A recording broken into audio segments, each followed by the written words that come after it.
What's good, everybody? It's your boy, O'Shea Duke Jackson, back at it again with another episode of The Celebrity Junk. And man, I've been getting so many emails and so many messages about this video from this young lady named JT, who was from this rap duo called City Girls, right? And I never heard of her before. I'm not interested in, female rappers, let alone these rappers of today. I think all rappers of the day pretty much suck, but it's all good.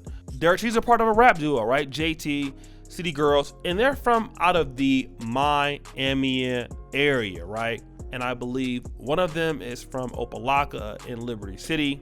And those are two of the, roughest neighborhoods in Miami, but they have been making their rounds, right? And one of them is JT, another one of them is Young Miami, which I've already talked about Young Miami before previously on this show. But again, JT, like many people, was commenting on the NFL draft. And now we talked about a few stories, CeeDee Lamb, we talked about Isaiah Wilson, and the white girlfriend, but these were about drafted players. Now, interestingly enough, JT was thinking about the players that were thinking that they were going to get drafted, but they didn't get drafted. And let's just be honest, right? She's black. I mean, and her fan base is black. She made a Instagram video talking about how if her man was not drafted into the NFL, or if you had been dealing with a guy and you had been buying stuff for him and he didn't get drafted, to dump him. And not only should you dump him, go get your stuff back from the guy, right? So let me go ahead and I'm gonna play that clip. You can hear exactly what she said, and then I'm gonna go ahead and give my own commentary. Because I ain't played with no nigga this year about no football. Bitch, that usually be me. But it ain't me this. Cause if I was playing with me a nigga and he didn't get drafted, it'd be a problem right now.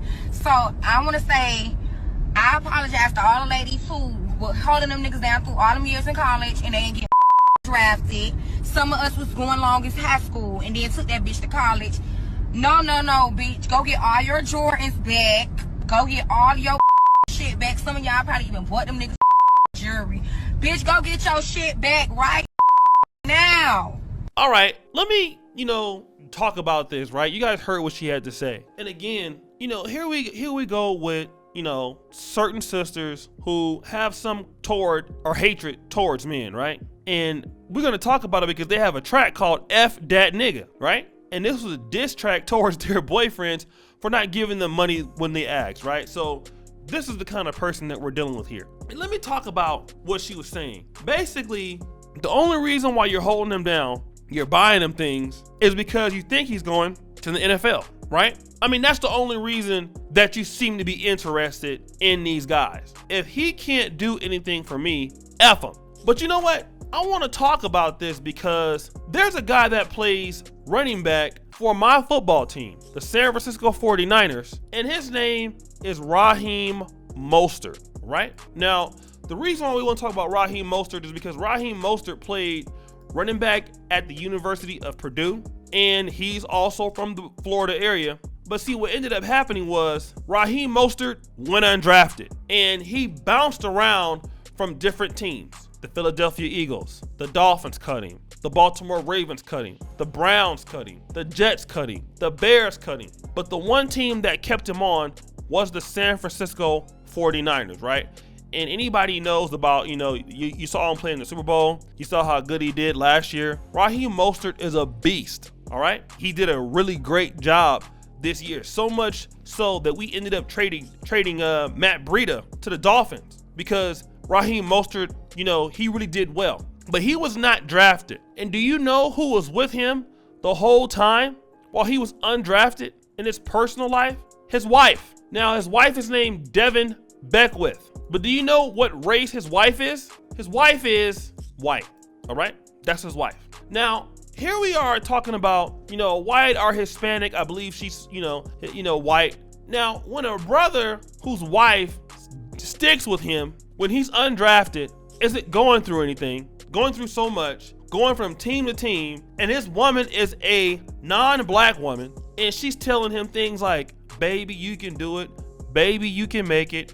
Baby, you can do anything. You can just keep trying. And then when he gets married to her and he buys her, you know, a nice home, he gets her a nice car, because he's gonna remember, you know what, you had my back when didn't nobody else have my back. Then here come black women, you know, oh, why you with her? Why you getting her all that stuff? Why you ain't with no sister like me? You know, what she got that I ain't got? Loyalty.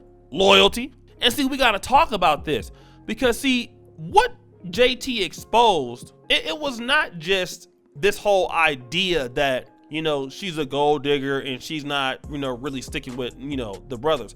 It's just that black women don't really like sticking with guys who are not made. That's just the truth of it. Now, they will do it if, you know, I think you're going to the NFL or you're going to the, you know, NBA and I can recoup on my investment. But for the most part, in the black community, sisters are not trying to, you know, stick with you when you don't have shit. They come around when everything else is ready to go. We as black men, we all know this, right? And that's the criticism. You know, when you don't have nothing as a black man and you don't have what you have, black women are few and far in between. They're not there, all right? And just like he said, if you don't have what they have and if they spend any money on you, go get your stuff back. Now, they talk about being Indian givers. Imagine you being a guy and you buy something for a woman. Imagine you say, nah, give me all my stuff back. They're gonna be like, oh, no. You gave this to me. It was a gift. But now, because your dude didn't go ahead and get into the NFL, you want your shit back. But what if he gets undrafted, though? See, this is what I'm talking about. What if he becomes an undrafted free agent, like Raheem Mostert, you know, or, you know, Matt Breida? You know, I just talked about Matt Breida just now. Matt Breida was also undrafted, all right? And he's, you know, was also playing with the 49ers, did very well. But what ends up happening? When he gets with a white girl, he gets with a Mexican girl. Now, all of a sudden, y'all mad. And this is a story about black men. Really, it's why black women can't get with a lot of successful black men. Because black women are not willing to wait for the most part. You're not willing to wait until a brother gets his stuff together. The white girls and the non-black women, they are there willing to wait. It's just the truth. They are there. And when the things go wrong, and let me also talk about this, right?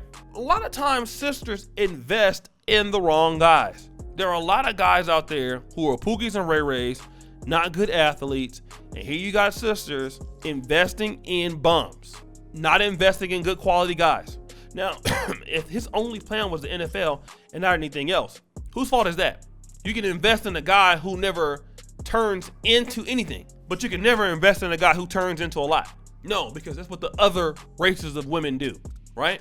They come and they handpick the black men who are studying to be medical doctors, who are studying to be everything else.